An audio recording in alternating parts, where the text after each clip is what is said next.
Courage and the boldness that you gain after speaking affirmations over yourself. The more you hear it, the more you believe that it's true. And welcome to Premier Fitness. I'm Gene Williams, your yoga instructor, and I'm here to tell you about the benefits of yoga.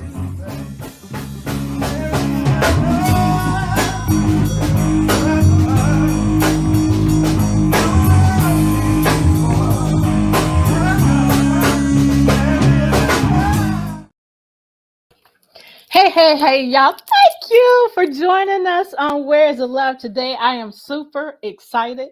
We have a guest today. Listen, we have been talking about bullying in the educational system, bullying with educators. Yes, it happens with adults too. For those of you who don't believe that educators can bully, first I want to tone my excitement down and bring on my co-host, my son, Gene Williams. Whoa. Hey, son. How you doing? I am wonderful. I am excited. So, We got a great show coming. yes, absolutely. So I was telling them that we have been talking about bullying in the educational system with educators, K through 12th grade, kindergarten through 12th grade. And we're still going to continue to talk about it. Not today, because today we have a guest. We have an educator in the educational system right now who has experienced some bullying as an adult and as a child. For those of you who think that adults don't bully, absolutely. And as an educator. Yes, and as an educator. So that's a bonus for us. We got somebody that's experiencing it, that's working it, y'all. Right. You want to add anything from last week's show? No. Okay. Sorry, I caught you off guard. Hold on. All right, y'all. So we are going to bring to the stage, with no further ado, Irisha Williams from Educational Ties, which is her business. So welcome, Irisha Williams. Hi, Gene. Hi, Stephanie. Hi. I'm great. How are you guys? We are wonderful and excited about today's show. So, sometimes people think you just talk, you're just talking, that don't actually happen. So we're excited to have you on to prove that, yes, and you're only one person out of millions of teachers, but still we have proof. It does happen in the educational system and with the educators and with adults. All of that. Exactly. And thank you guys so much for having me. You guys are beautiful people. And I'm so excited to be having this conversation with you guys today and just to be in your presence. Thank you so much for inviting me. Thank you. Thank you. So tell us your presence as well. Yes, absolutely. Thank you. So tell us about yourself. Who are you? What do you do? Absolutely. So my name is Irisha Williams, born and raised here in sunny Southern California. I currently live in the Inland Empire, which is about 40 minutes outside of Los Angeles, which most people, when you think California, you think LA or San Francisco. So I'm definitely on the south end of the west side, as Gene mentioned earlier. And so West Side. West Neil. Right. And it never rains in Southern California. That's what I heard. I don't know if y'all heard that or not. I mean, it's a great song and it will go down in history However, it is not true. Right. Not true at all. I was at a track meet yesterday with my daughter with an umbrella, trying to stay, dry because it rained Wow. from 9 o'clock in the morning when the track meet started till mid-afternoon. So it definitely rained here in Right. Southern California for So- sure. So that's a myth. It is a myth and a great song. Like I said, a great Right, song. exactly. Tony. So finish telling us about yourself, because I rudely interrupted because that song It's started okay. playing in my head as soon as you said Southern California. No, yes, thank you. And so, yeah, I've been in the education space since I can remember. My mother's mother was an educator, and Wow. she would sit with us during the summer and have us work on our ABCs and our 1, 2, 3s because, being a grandmother who was raised through Jim Crow and all of that, education was our way, up and Yes. out, of our situation. And so education kind of runs through my veins.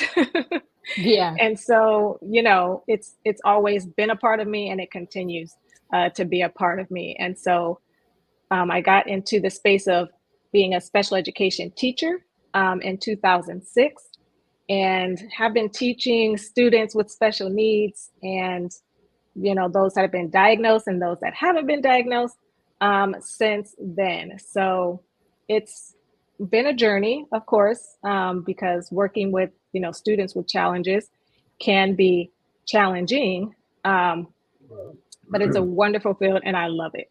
I absolutely love it.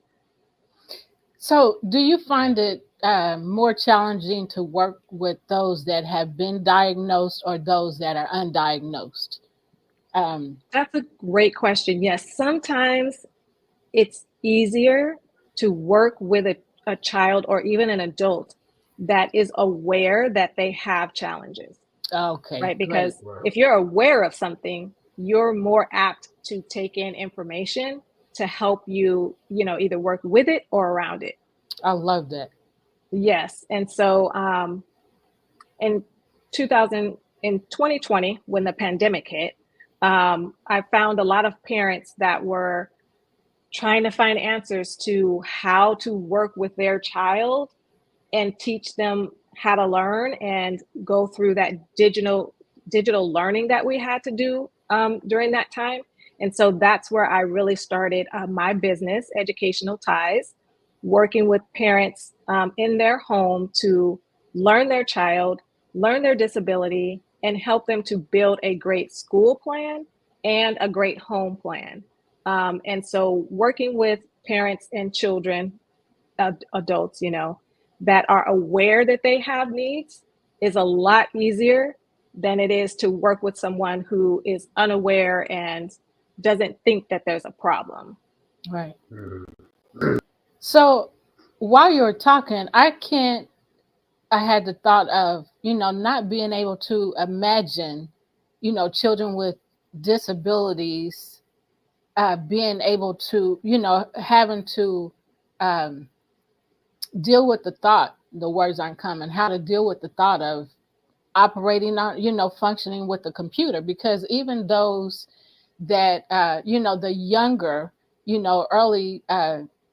early elementary school, they had challenges, those without disabilities, they had challenges working on the computer. Yes. And so I can't even imagine those with disabilities and the challenges that they experience. So it's great that you saw the need and said, hey, I got to develop Educational Ties because these people need my help. Don't it feel great to know when you help somebody, It absolutely does. Yes. It absolutely does. And, getting on calls with parents, hearing their struggles about, the IEP team is telling me this, but I know my child needs more help, and Mhm. saying, you are right. Let's work through this and figure out how we can communicate what you feel, what you see, and what your child needs Yes. is the best feeling in the world to help parents realize that.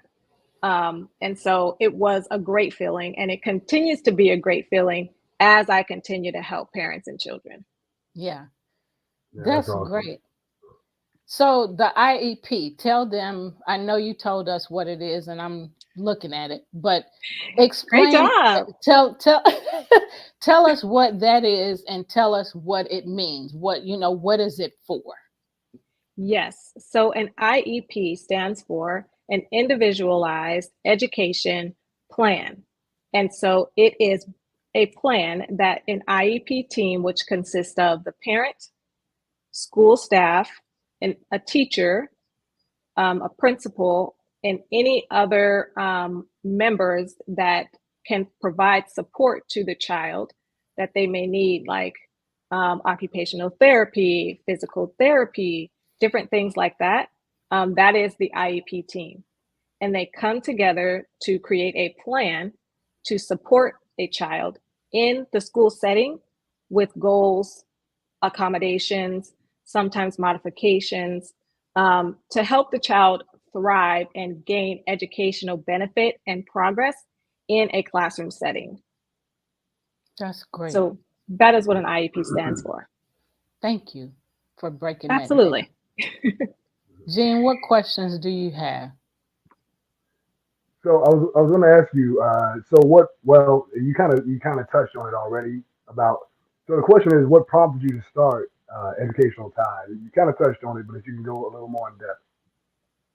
Yes, of course. So again, through the pandemic, you could easily see on Facebook or Instagram, parents basically pulling their hair out, trying to figure out how the district was going to provide educational support via online, right? Like, how do you have a child that needs OT services or occupational services to help them hold a pencil, trace and follow letters?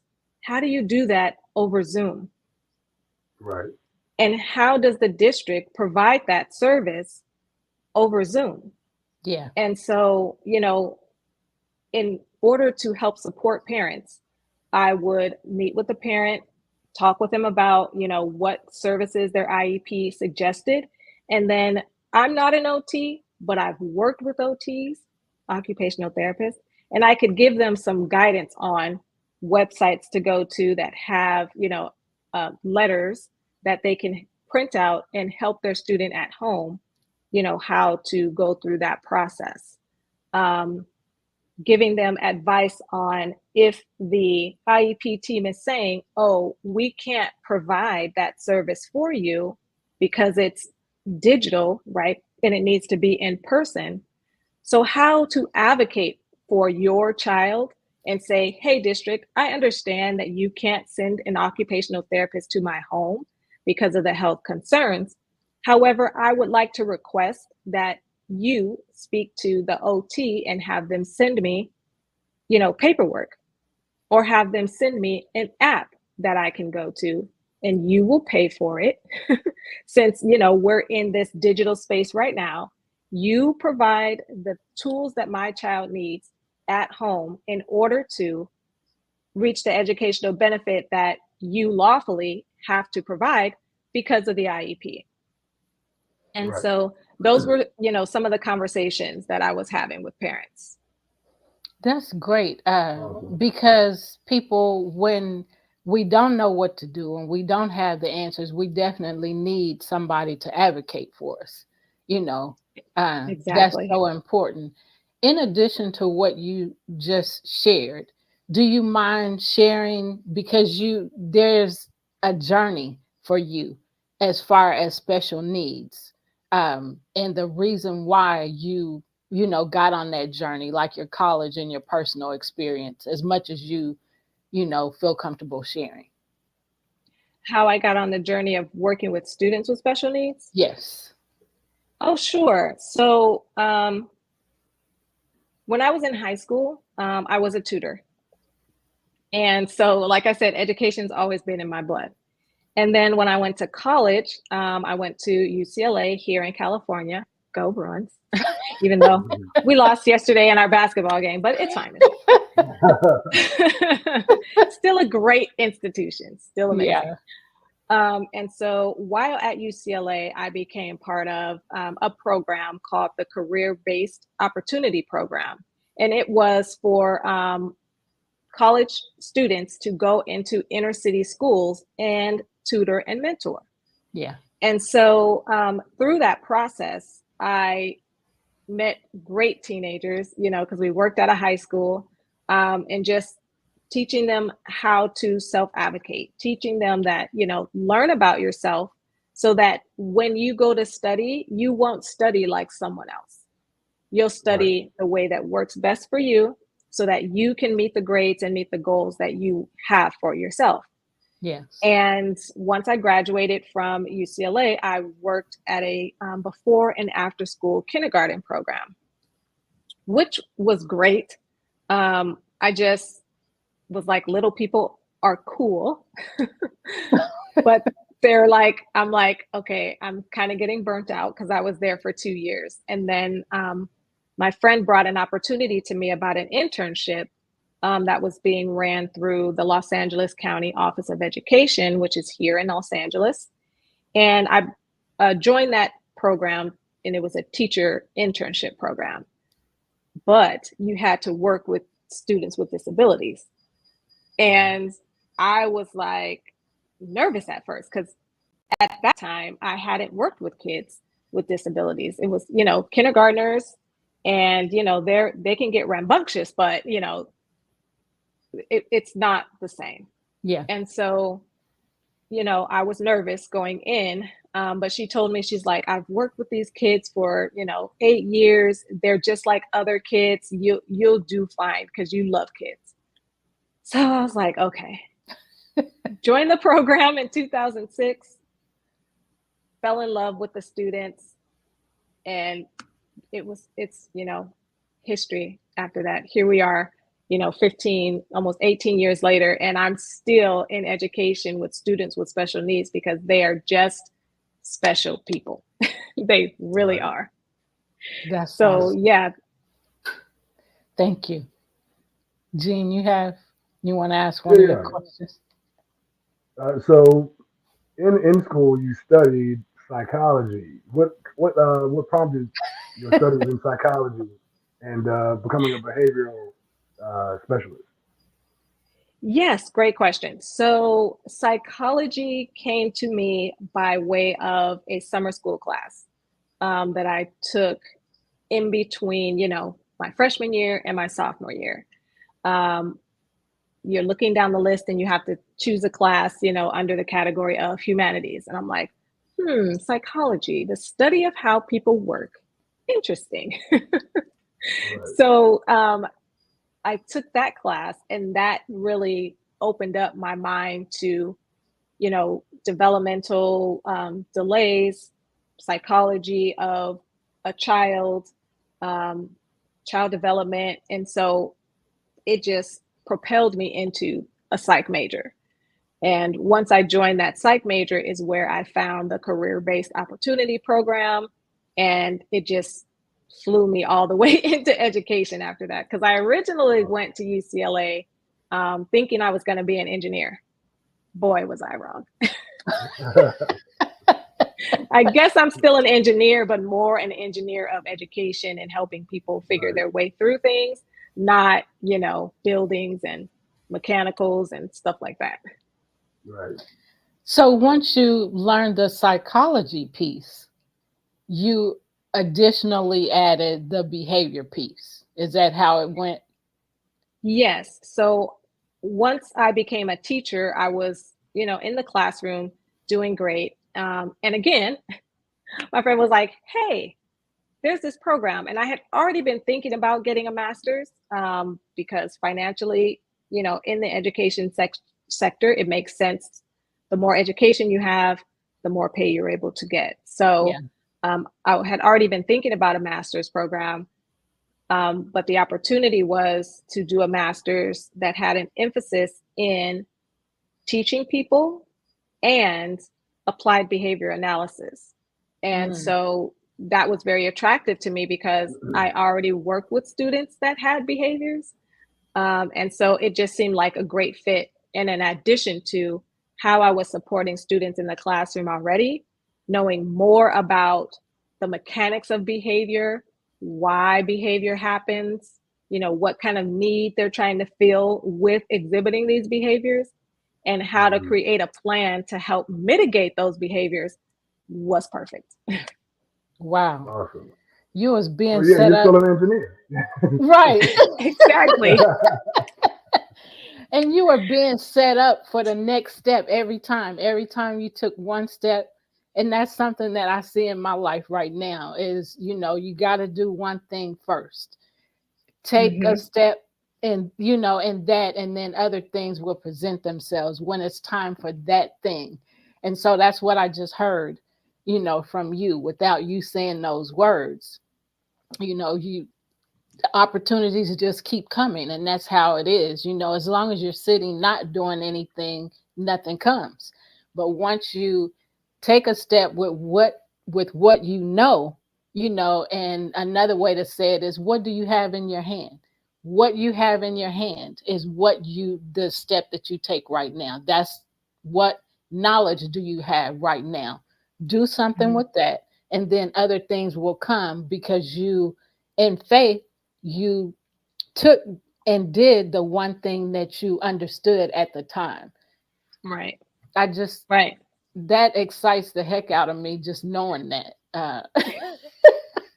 Because like I said, right now, that's my experience. And then I think about, when I was writing my first book, that's how it happened. I wrote the book, then I edited the book, then I needed to get the cover done, and so that thing way came for that, and then I needed to put the book together, to self-publish the book, and so that came. I needed to know how to pre-sell the book. That came. So when it was time for every piece, the things that I needed and the person attached to the thing. Right. I'm going to church in my mind. It just the praise dance on the head. Right. Right. Yes, because it's so true. It's all connected. And once you're obedient in one space, that opens up for other areas, of obedience for you to be able to step into. And that's absolutely the process. That's how we met. Yes, actually, absolutely, absolutely. And I'm grateful for that, because you have been, even though we don't get to talk that much, the things that you have shared with me and the information that you have shared with me has been very helpful. It's been a guide to take, the next step. Okay, so here's another piece. And then, so everything that is added, to the things you already know, really helps, and it can just be a small piece or it can be a big piece. But what do? Here's something else. What are you going to do with it? Are you going to let it sit there, or are you going to do something with it? So exactly, it just excites the heck out of me knowing, because it's part of the process. It's part of the process of whatever it is you're doing. So exactly. Gene, you have something else? Yeah, I'm trying to figure out how I want to phrase this, but with your company, you're a consultant for educators as well as a consultant for parents, teaching parents how to parent their children with special needs. So how would that process go? Like, can you kind of run us through like how you would maybe put together a consulting program? Yes, that's a great question. So for teachers, I do currently support teachers in the classroom through my 9-to-5 job. Outside of that, because I have those skills of helping teachers create their classroom plan, how to incorporate, diversity, inclusion, equity, classroom management, restorative practices in their classroom. Through an educational consulting program, I offer all of those planning skills, and I teach teachers how to do that. A lot of our teachers come out of teacher programs really unprepared to actually manage or engineer, if we can use that word, a cohesive and effective classroom. Because honestly, a classroom is kind of a business. It's an ecosystem, right? If you think Right. about ants, they are the most organized Mm-hmm. animal on the planet, Yep. right? Yep. They have their head staff, they have their staff that works under those people that know what to do and where to go. And so being able to engineer a classroom is an art form, and it's something you have to be, you don't have to be, but some people need that building and structure in order to do it effectively. Some people kind of have a natural gear towards that because they're like really nurturing and they're structured. Others have to be Not so taught and much. follow a structure.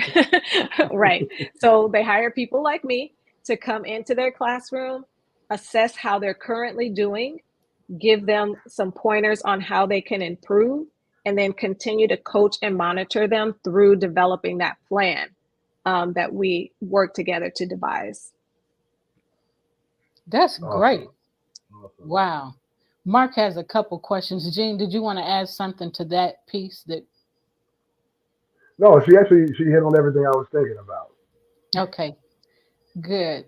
So Mark has a couple questions. So one of them is, why are schools so quick to diagnose us with mental and behavioral issues?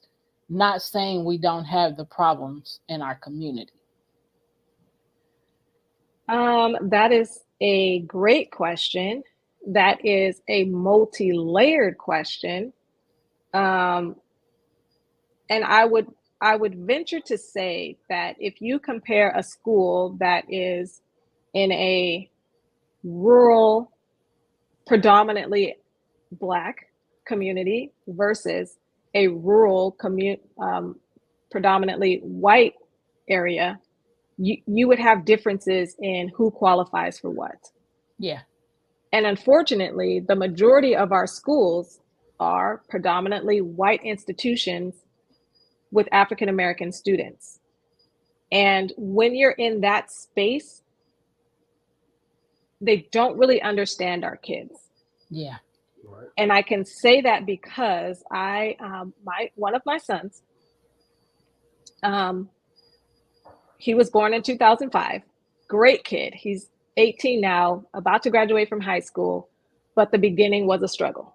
In preschool, he was already exhibiting some behaviors in pushing kids, biting kids. So we're like, okay, what's going on here? And I'm like, I know my son. He thinks that he's 5, even though he's only 3. So he's like, I can push these little babies around and I can get away with it. So I would ask you, as the mom who knows my son, can you put him in the class with the 4 and 5-year-olds? As soon as they put him in the class with the 4 and 5-year-olds, no more biting, no more pushing, because he, in his mind, he's older than these little babies down here. Had I not been a mom who, had training in special education and kind of knowing how to accommodate, also knowing my child, because I spend a lot of time with him. I've, taught him his 1, 2, 3s and his ABCs. I'm aware of his abilities and the kind of kid he is. I could advocate for that. Moving forward, elementary school.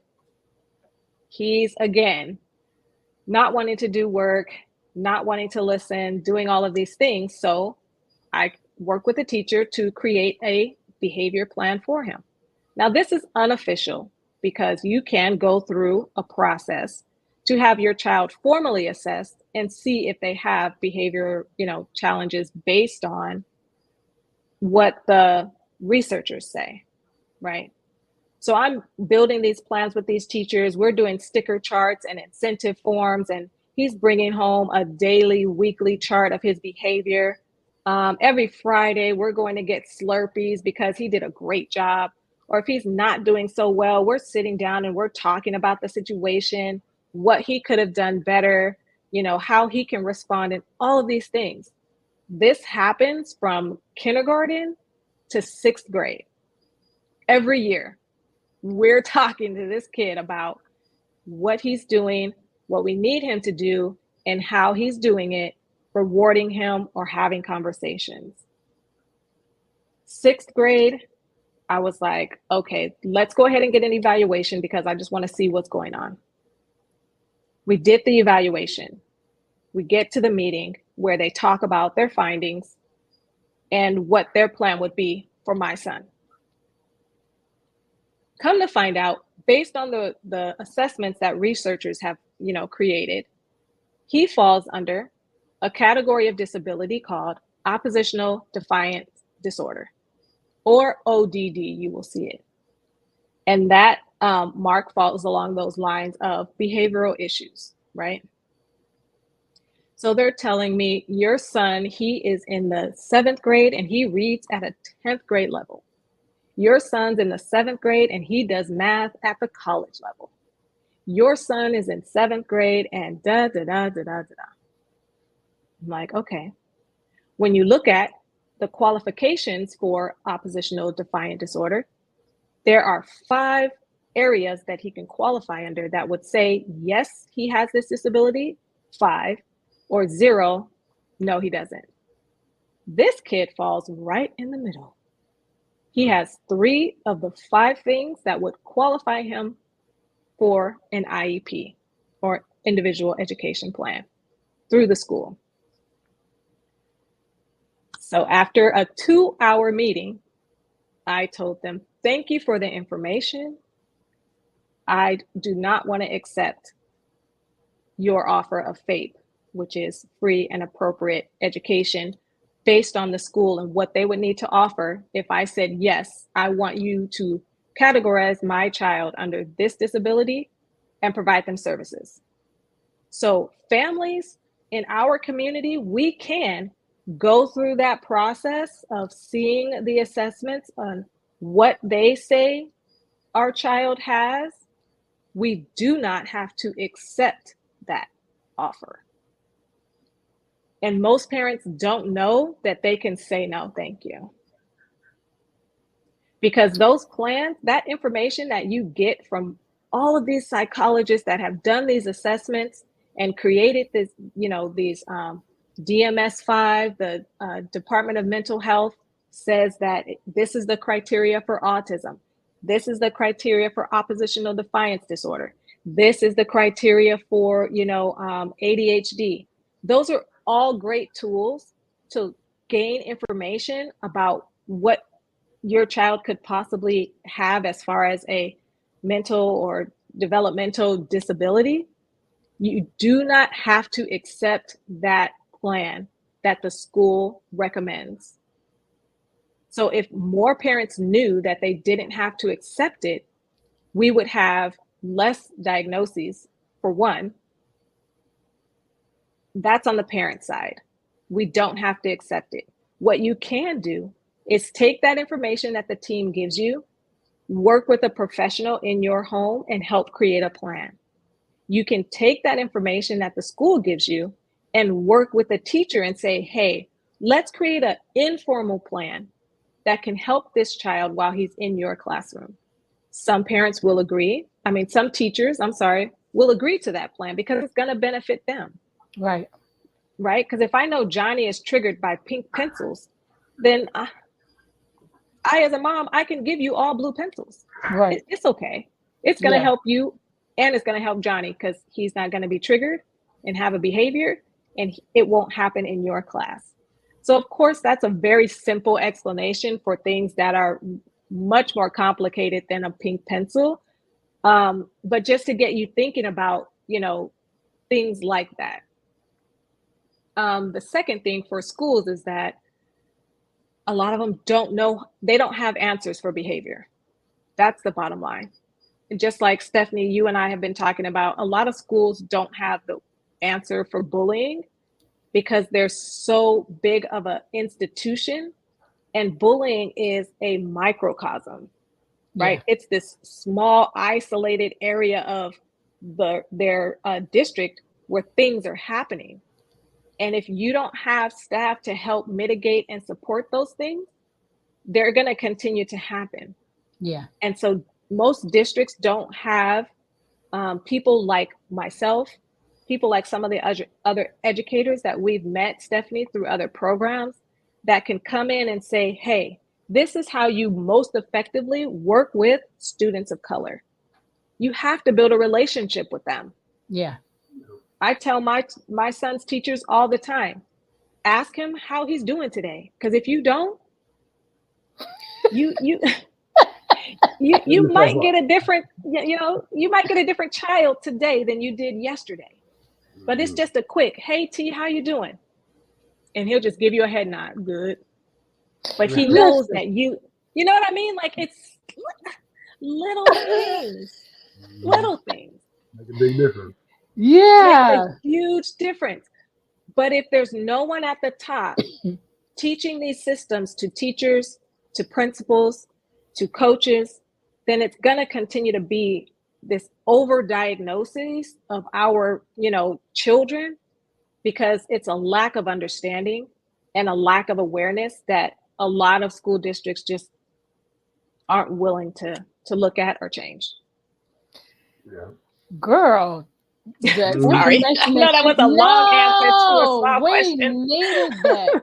We needed that. I mean, it makes me think about, the time when ADD was a thing and getting, putting kids on Ritalin, and people just saying, okay, because I don't know what else to do to calm them down. Man, just from what you just said, if we just take the time to find out what the heck triggers this, what makes this happen, just like you just said, and it just made me smile big when you said, you told the teacher, if you just say, how you doing, T, every day, everything's gonna be all right. Exactly. That's so small. That's such a is. small thing, but it's so huge to your son.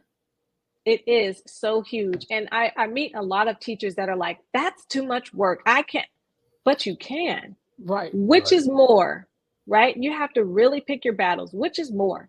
Saying hello to every student that comes through your door, or having, what are they called? Battles and struggles with kids to get them to do what you feel like they need to do in your class. Yeah. It's a simple formula that really takes the willingness and the heart to do. Luckily, all of my son's teachers have been amazing. They take my feedback and they implement it. And my son has grown and matured. So those two things coupled together, right, have made for a great educational experience for him that sadly, but joyfully will be coming to an end in May as far as high school, is concerned. Actually, So Mark said something. Go ahead, Gene. So I've noticed that with what you're saying, a lot of your mothering technique goes into education and vice versa. Would you agree with that? Yes, I would agree. I would absolutely agree. Yes, and that's why I say I have the luxury of being an educator who is also a mom. Right. Because those education, trainings that I go to and the skills that I've gained from those have absolutely helped me with my kids, and vice versa. The experiences that I've had with my daughter and my son, well, I have two sons and a daughter. The experiences that I've had being their mother has also helped me in the classroom. Awesome. So it's been a perfect, marriage combination. Right. Symbiotic relationship. Exactly. So Mark has good questions in the chat. I just looked you over. answer Wow. as you see them. You can go ahead, because there was one about college, and I can't see it now. He says that he was diagnosed with dysgraphia well after secondary school. That a lot of us adults go undiagnosed for a very long time. And if you had that diagnosis in high school, you can think back like, oh, it would have been this much easier had I known that writing was a challenge for me, right? or my dysgraphia shows up in this way. So let me advocate for myself with my teachers and say, hey, I have this thing where it's hard for me to do X. So is it okay if I do it this way instead? And I've been teaching this to my daughter. So many teachers are more apt to give you the things that you need if you advocate for yourself. If they don't know what you need, they won't know how to help you. Yeah, Right. that's awesome. Yeah. And then you can answer whichever one you want to answer. Well, I was going to pop in and just kind of Like, clarify for y'all and everything. But yeah, the dysgraphia, Miss okay. Williams and everything Yes, was he actually says that quite he hates that we interesting. got away from the village concept. And I feel you on that, Gene. I just love having a village of people to help educate a group of kids because it does take a village. And with that said, I'm not sure if I shared this with you, Stephanie, but I am in the process of building my program to open a micro school here in 2024. Woo! And for those who don't know what a micro school is, it is really just a private school that is offered to a small number of students. And my particular program is going to specialize in helping students with really specific learning disabilities, kind of ADHD, those that need a different type of environment to help meet their best learning needs. So I'm super excited about that. Woo! And No, you didn't tell me about that. Yay! Woo, woo, woo. That's So fantastic. Yeah, it is. So I was just going to question add really for you- quickly in there everything. This is actually ironic, Stephanie, because there's another show that's going to be airing. So I think we're going to roll it out on Tuesday, but it's a friend of mine that is in the Afrocentric space. So she has actually got a school called Saint Sia, and she definitely teaches from that African lens of us understanding our history and understanding some of the history from the African continent and all along those lines. So the Mama Noni Show, I think, is the tentative name. But we were actually just having a pre-meeting here at the Hayti Center earlier this morning here in Durham. But she was actually giving an example similar to what you were talking about, Miss Williams, because she was talking about how she has this child that is very good at maps. Like he can put down a map and put it down instantaneously and all along those lines. But he is not all that great at rhythm. So like they will have some classes in drumming, which he's not always great at. And so one of the things that she tries to do as an encouragement is that she is very disciplined in the way that she doesn't allow her students to kind of, speaking of bullying, to bully each other, because everybody has their different gifts. So this guy, like you give him a map, I think he might have mistaken Louisiana and Mississippi, but other than that, it was almost a perfect United States map. He did almost a perfect South American map, and now he's working, I think, on Oceania or some of those around Australia and stuff like that. But he's got that kind of photographic memory that he's able to do that, but that's his gift. But when he tries to do the rhythm, not as much so and everything. So she was telling her folks not to have that kind of, which we know kids will do. They'll try to tease them, and that's a form of bullying, but she tries to encourage them not to do that, and will, as she said, I'll give them a very serious cross eye if they try to do that whole attitude of bully one way or the other, because they all have different gifts, and that's what she tries to encourage and all along those lines. So like I said, I think that show will roll out Tuesday. But another friend who's been on this network, and I was just wondering your thoughts about it, because Kelly has been a guest both on my show as well as other shows. She has some kids that are in that whole panda notion, which is definitely people that have been having certain illnesses and certain neurological things that impacts their behavior and all along those lines. And so she's actually got a son, and I'm not speaking out of school, that is in the correctional system, because the schools never really diagnosed him and all along those lines. And she is a mother. I think she's a mother of 3 as well, because I think she's got 2 sons and a daughter also, if I'm remembering correctly. But they all handle it differently and everything. So I just wondered your thoughts about Panda, if you had any, and also your thoughts around how we oftentimes, the school systems are not prepared to deal with a lot of these issues themselves. And I just wondered your thoughts around it, because I do think that the school systems many of them don't even know what a panda is. I didn't know what a panda was until my friend Kelly told me about it. And I'm not talking about the bear. It's actually a clinical diagnosis. Yeah, I actually am not familiar with Panda, which is fine, but I am familiar with schools not being equipped to handle students that have actual diagnosed behavioral issues, Right. you know, like schizophrenia, Panda, um, dual personalities. Like, Mhm.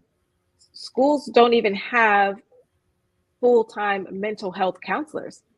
You know, they Right. may have one that they consult with, that they bring in whenever a child, you know, may display Mhm. those types of symptoms, but there's like no one on site that can help that child right at that moment.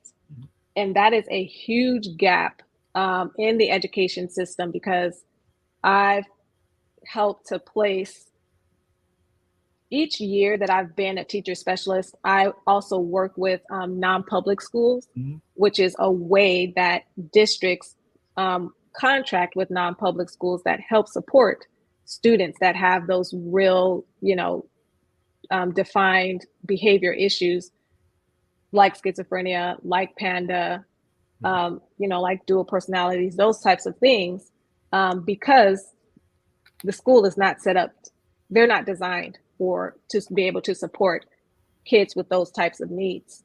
Yeah.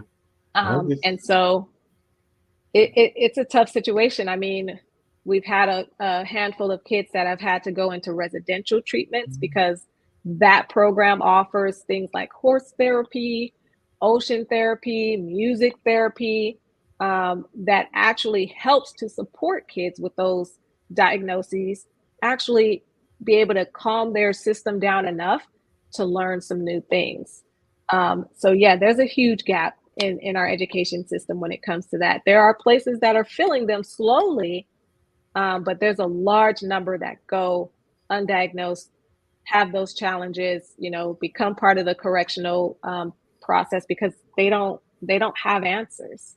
Yeah, and I don't know how it is in California, or even for that matter, Kansas City and North Carolina. I mean, well, I'm in North Carolina, but I don't know how it is in Kansas and Memphis and even in LA. But I know here we have certain schools that are designated as the troubled schools. So those are the ones that the Yeah, kids that are supposed to be in trouble are going to, and all along those lines. And that to me can be somewhat problematic. My brother actually works with so-called at-risk youth, even though I hate that term and everything, because I right. think it kind of puts them in a box that they may not necessarily need. And I can relate to your idea of being an educator, because my mother was a guidance counselor before she got into some other fields, and I have aunts that were in the education field as teachers and principals until some of them left this planet in terms of passing on to the next divide and everything. But definitely, they were very passionate in that education field. So education has been an important part of our lives. But I was just wondering your thoughts, Ms. Williams, about this notion of kind of, and I think Stephanie alluded to it, but kind of compartmentalizing people and putting them into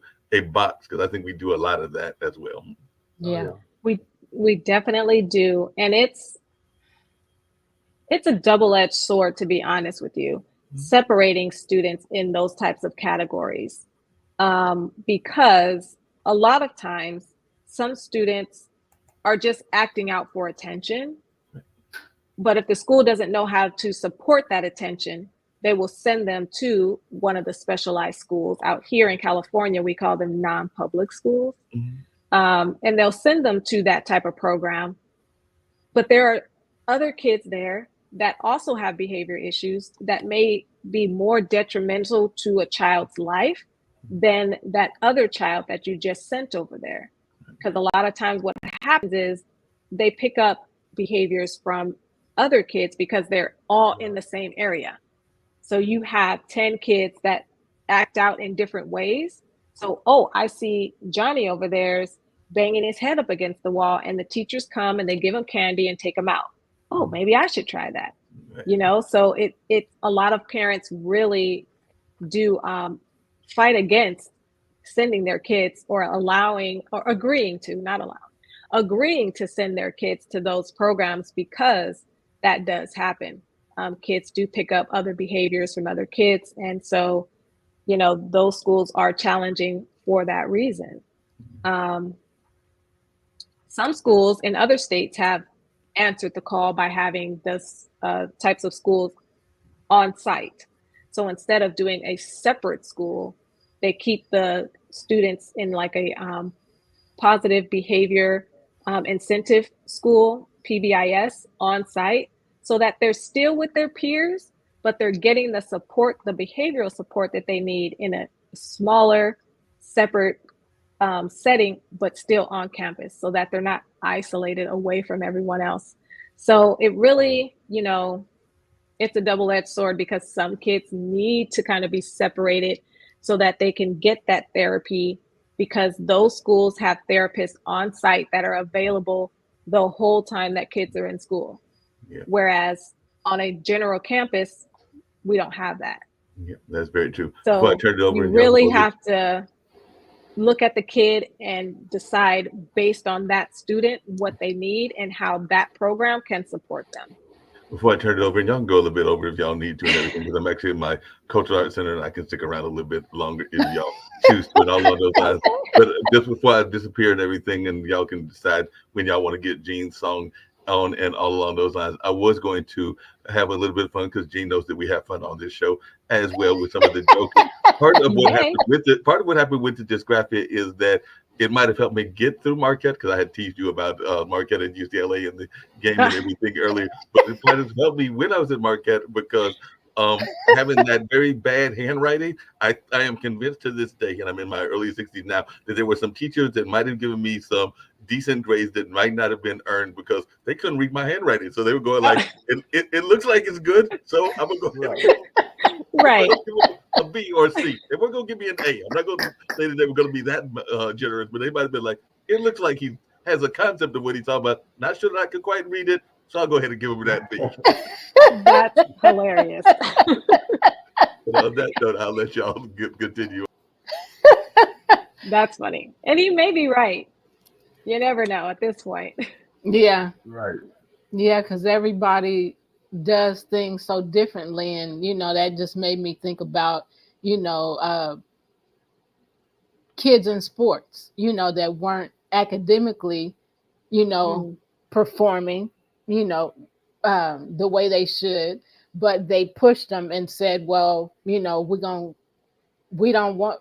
them on the team. So give them, not the grade they deserve, but a grade, that's passable, so that we can get them through school and get them in college. Well, that's really unfair to the kid.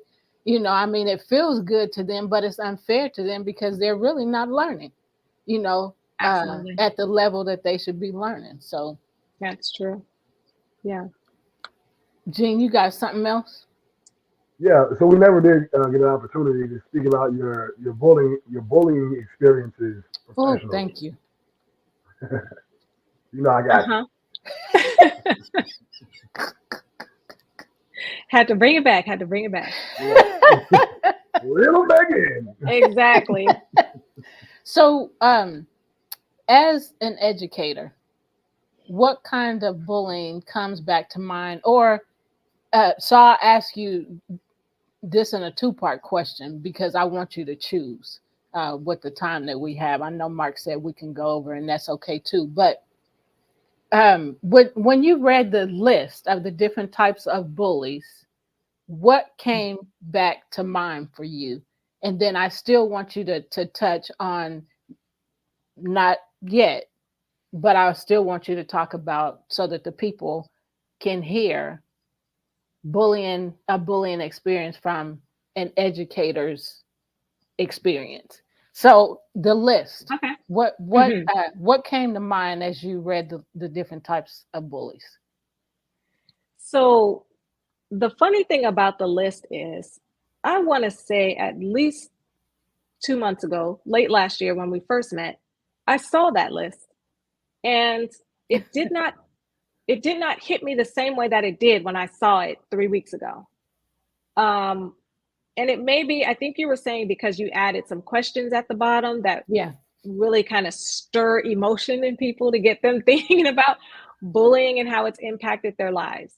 And so on the list, the question that hit me first was bullying of yourself. That hit me the most because I find myself doing that. And I didn't realize that I did it as much as I do until recently, to be honest. So that negative self-talk really has kept me from doing a lot of things that I wanted to do. And that, come to find out, is a form of bullying. It's internal, but you're still bullying yourself, right? Putting yourself in a space of negativity and of doubt. So that was the first thing that hit me the hardest. And then coercion. We don't really think of coercion as a form of bullying, especially when it comes to our kids, because, you know, my kids are very headstrong, they're very strong-willed. And so I've learned to present my case and let them know that some things are not negotiable. If this is what we're talking about and this is what I'm saying we're going to do, then this is what we're doing. If I say to you, if I'm giving you an option, then you can choose, because I don't want to get into, you know, a back and forth or trying to coerce you, right, to do something because I think it's a good idea. Like, I just don't want to get into it that way. And I don't want to bully you. So these are the options, pick one. As opposed to, you know, trying to put my will, especially when it comes to, you know, them going to college or doing a vocational school. Like, instead of imposing my will on them, we talk about what the options are. And then the second part of that question, when it comes to bullying in the workplace or in the educational space, I want to say that it happens very often from a boss or a principal to staff. And because a principal is giving direction from the district to do certain things, you can have a directive and implement it in a certain way that doesn't come across as bullying, right? Like, if I have to be evaluated, you can come and evaluate me in a very loving and supportive way. You can come and sit in the back of my class with your notebook, instead of coming and pushing the door in my class, coming in, huffing and puffing, looking around. Like, all of those are like bullying positions that you're exerting your intimidation upon that teacher. Like, you better give me the best performance ever or your time here is up. Right? Type of demeanor. And so those things happen a lot. Fortunately, I haven't experienced it that way. I have experienced a boss basically penciling in my schedule, even though that wasn't what I was used to. And that really, really, really made me very angry. So unfortunately, it was just like, well, she's the boss. But then when I look back at it, I'm like, I was really like bullied right there, taken advantage of, because that you didn't have to do that like that. Right. It was the way that she went about doing what needed to be done. It's the way you went about doing it that bullied me, not the fact that it had to be done. It's how you chose to do it. Right. Wow. So many people think more about control. I'm the this. I'm the CEO. I'm the founder. I'm the president. I'm the CEO. You know, right. I'm. This is my title, and I'm in control. And you just do what I tell you to do, the way I tell you to do it. That's the only way. And that's horrible. That's bullying, because that is not the way, you know, to treat people. That is not the way to do people. And it is bullying, you know, forceful behavior. It's intimidation, you know, making you fearful, you know, which is intimidation. But, you know, that stuff ain't cool. Ain't none of that cool, right. You know, and sometimes people don't even think about it until it happens to them. And then they're like, whoa, wait a minute. Yeah, you've been doing this for the last 6 years to other people. Now it's being done to you, and you like, whoa, you should have been like, whoa, 6 years ago. Right. So Absolutely. you want to add something else to that, Irisha? No, that was perfect. Okay. It does happen. Bullying happens in education all the time. So what about with students? Have you seen, because I see how things happen, with the students, and how, the adults are told to respond certain ways, or you can't respond to this when they, if they hit you, things like that, physical bullying, you have to respond certain ways. Have you have you experienced that, bullying, from the students? Have you experienced? So I have been fortunate enough to only have one real bullying experience with a student. This student was very aggressive, physically and verbally. And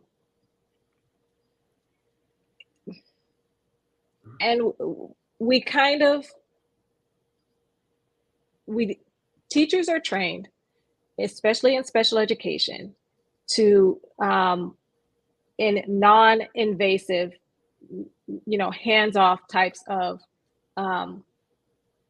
training in order to work with students with behavior. It's called non-invasive crisis intervention programs.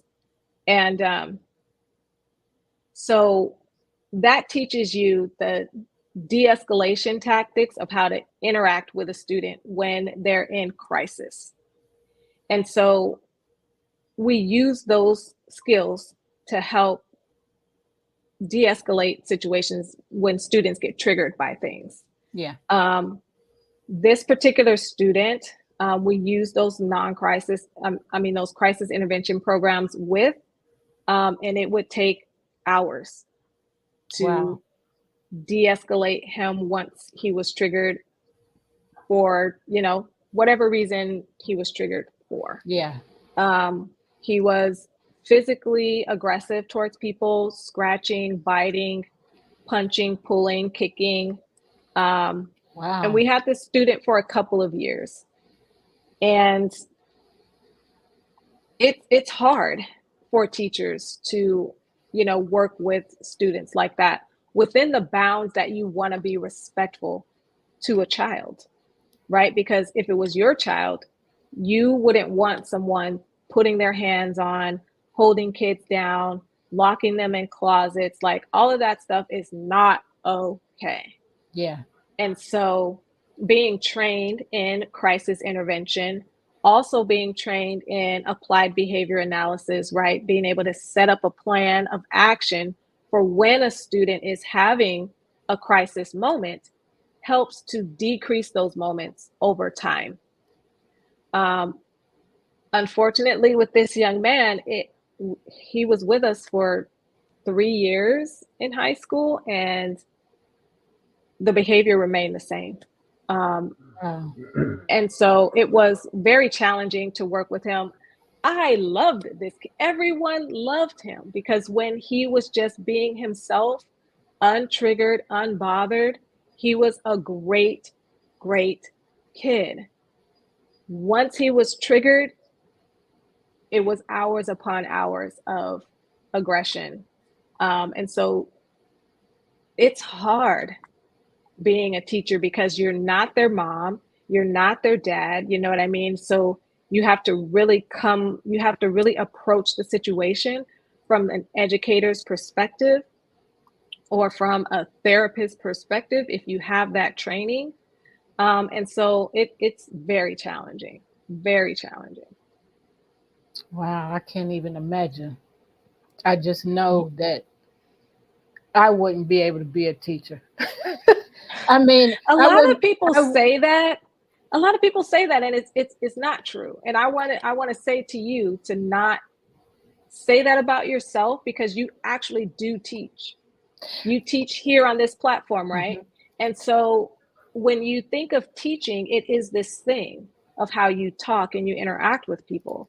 You just have to pare that down to it being geared towards a child, someone with a younger, less developed brain. Yeah. But it can be done. I don't want to convince you, but I'm just saying. Oh, you can't. I'm not going in there. I'm not going in the school system. It was easy. Okay, I'm gonna come back to that. I'm a peer educator working in high school, and yes, bullying from adults happens. It bothers me. We are supposed to set a better example for the students. Thank you, Gay. You have to often wait it out. It can be exhausting. That's the part for me. I can't when my kids were in school, it was different. Because their friends did then and they still do call me mom, and I still call them my son or my daughter. But it was different for me then because I was raising kids, and and I've tried going back to the kids since my kids have been adults, and it's not the same for me. Yes, I do educate, and I educate adults. The topic for me is I'm so passionate to teaching and educating about bullying because that's my experience, much of my experience and Jean's experience. And so I'm able to educate adults. But when it comes to kids, I'm not saying that I can't. I'm just saying that my heart is in a different place. And because of and I can teach kids about bullying, and I have. But it's just me thinking about being in the school 8 hours a day, 7 to 8 hours a day, 5 days a week. Yeah, I can't see it. I'm just saying. Definitely takes a special person to be in the trenches in a classroom for all of the things that you just described. It's not easy. And people go, oh, you have summers off and you have the winters off. And it's like, yes, to recuperate. Yes. Right. And recuperate. It's tough. I see why y'all need to recuperate. Hats off to y'all. I ain't gonna be able to do it. I do it for a couple hours, going in there teaching about bullying or teaching about something else that needs to be taught. But like I said, 5 days a week for hours, I have no desire to do that. So you're like, get in and get out. Yes, because they're listening.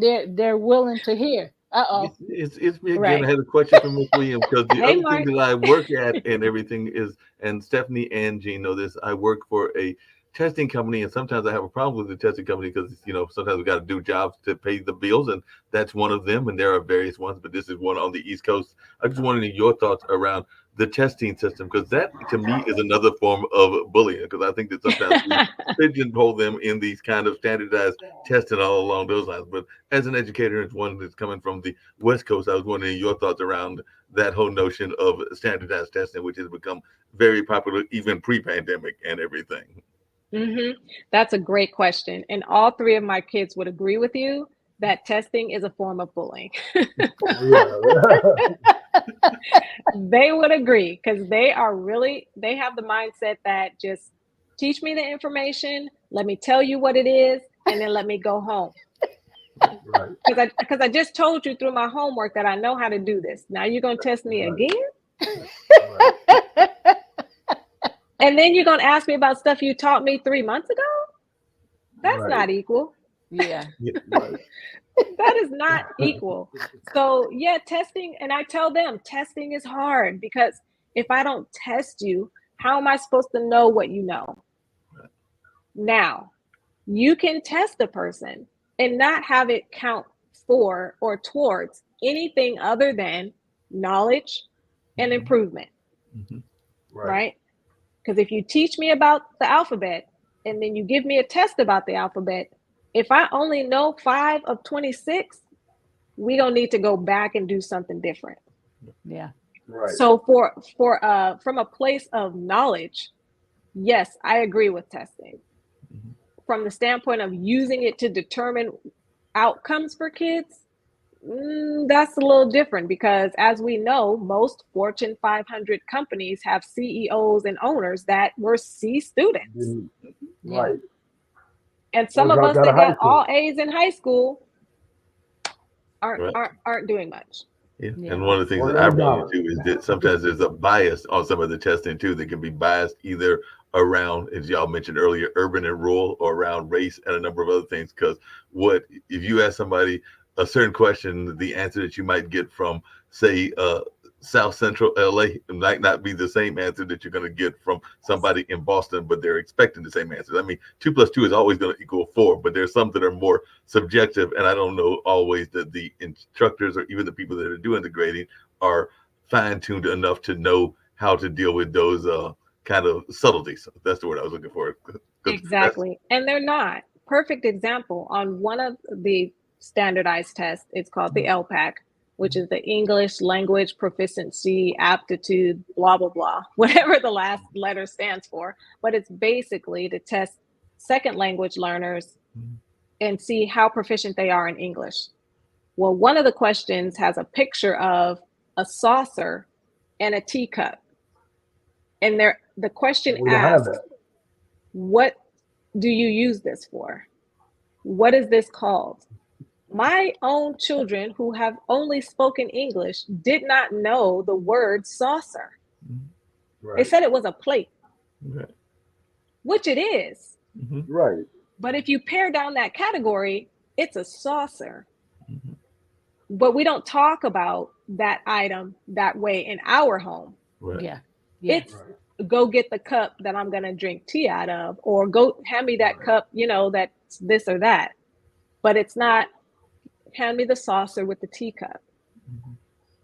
So it has a lot of bias Yeah. in it because it talks about things that a lot of our students that are in that category that you're trying to assess don't talk about those things. Right. That's not part of their community.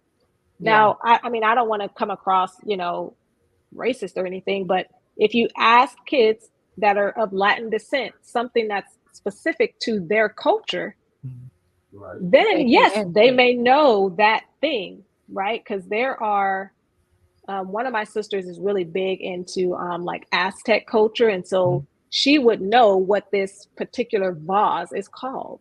Yeah. But here in the US, it's a vase. Yeah. Right. Yep. But in the Latin culture, it's a whatever that thing may be, like a cauldron or something. Yeah. Right. Because I'm not from that culture, I don't know. Yeah. So you're trying to assess a group of people with some information that is not readily available to them. Yeah. And it's not right. Kids get stuck in being reclassified or not based on those biased questions. Yeah. Exactly. That's horrible. Yeah. Y'all, we have got to stop this conversation. This has been so good. Oh my goodness. Galen, thank you for joining us again. You have been following us and commenting, and we enjoy you being a part of our shows. Thank you, thank you, thank you. And whoever else is watching, because I see some other people watching, but because there's no comments, I don't know who you are, but thank you, thank you, thank you for being a part of our show. Irisha, thank you, thank you, thank you. Thank you. You are welcome. And thank you guys so much for having me. You're welcome. Just am over the moon today. Well, we are good. Oh, hey, Ebony. So thank you again. We are stay for Jean. Ebony, Jean has a new video. You got to see it. So whoever is there watching, we just ask that you stay and watch Jean's new video that was just released this week. So this is his second video. So stay tuned. And Irisha, after the video is over, if you would stay, we'll come back together. So thanks again, everybody, for joining us. We send you away with peace. Peace. Can't see my peace signs. Peace. Love. And we say, we send you much joy and happiness. Take care and bye for now.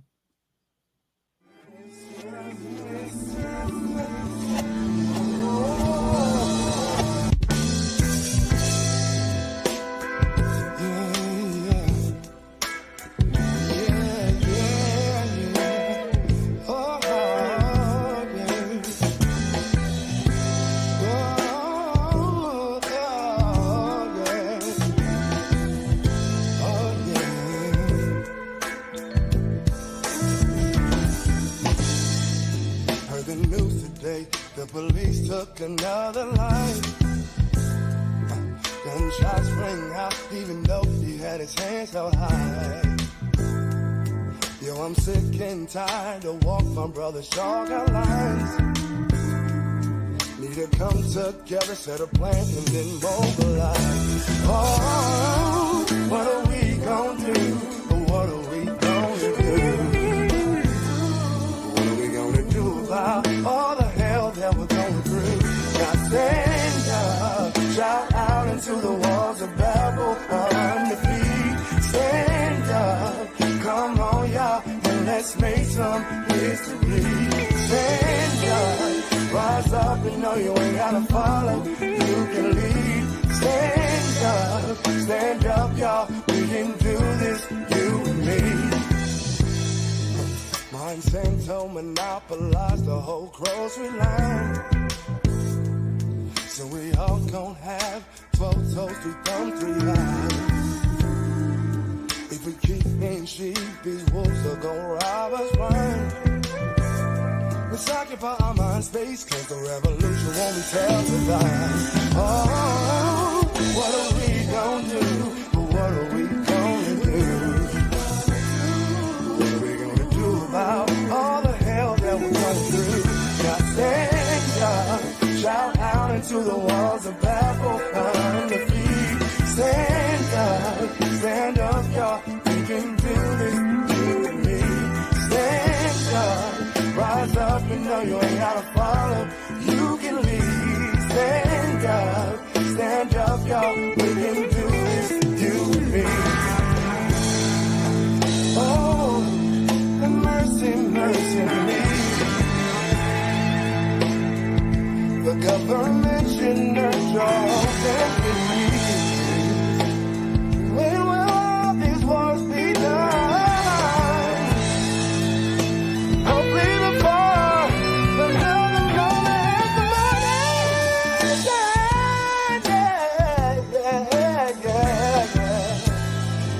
Before another mother has the one person. Shout out into the walls of Babel on the feet. Stand up, come on y'all, and let's make some history. Stand up, rise up, you know you ain't gotta follow, you can lead. Stand up y'all, we can do this, you and me. Stand up, shout out into the world.